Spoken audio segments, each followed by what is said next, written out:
bàbá wa ààrẹ ìlú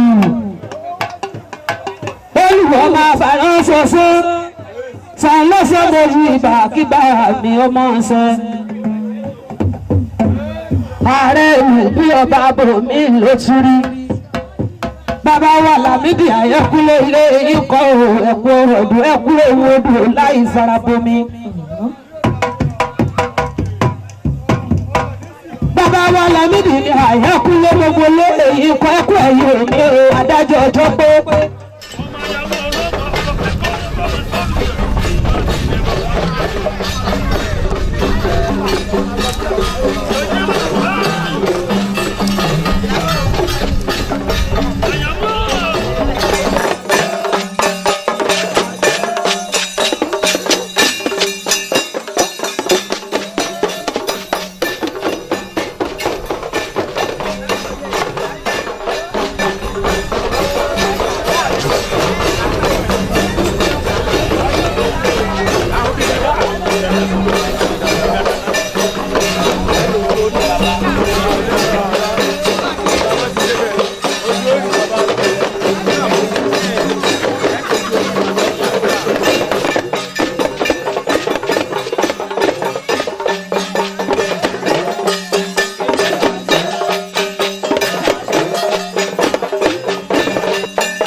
ní wọn gbogbo tó máa ní fọwọ́ rẹ̀ pa ó mọ̀ láì máa rí kàdé o gbogbo ọmọ ìjábọ̀ lọ́wọ́ alákẹ́nu ọmọ òní ọkọ̀ náà ní ní sáìsàn àtọ́ máa ń rìn lọ́sàn-án tọ́rin lórí ẹ̀ ní sí ni o. ní jáàmù ṣàṣeyọrí ọmọ àgbọ̀rọ̀ délégbèdè bá fọwọ́ bà nínú ní nǹkan gbogbo tó bá ti wá ń lọ ọmọ gba ìlú wọn wá joyè lónìí àjẹgbó àjẹtọ́ o ọkà ló balẹ̀ o kábíyèsí ẹlẹ́rìí ìbàrẹ̀ bàbá mi bàrẹ̀ o wọn ló fà tẹ̀ sí o. àmì o.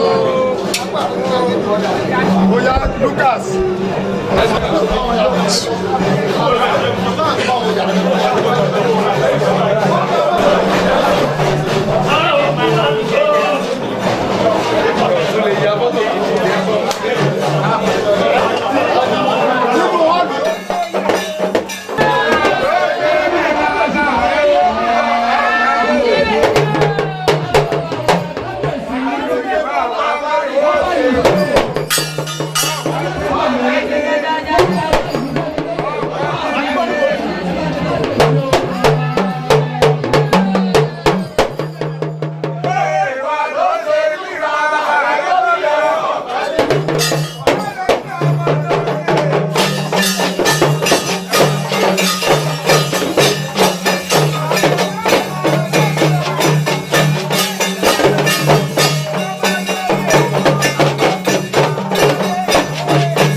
Tọ́jú dá gbogbo wa.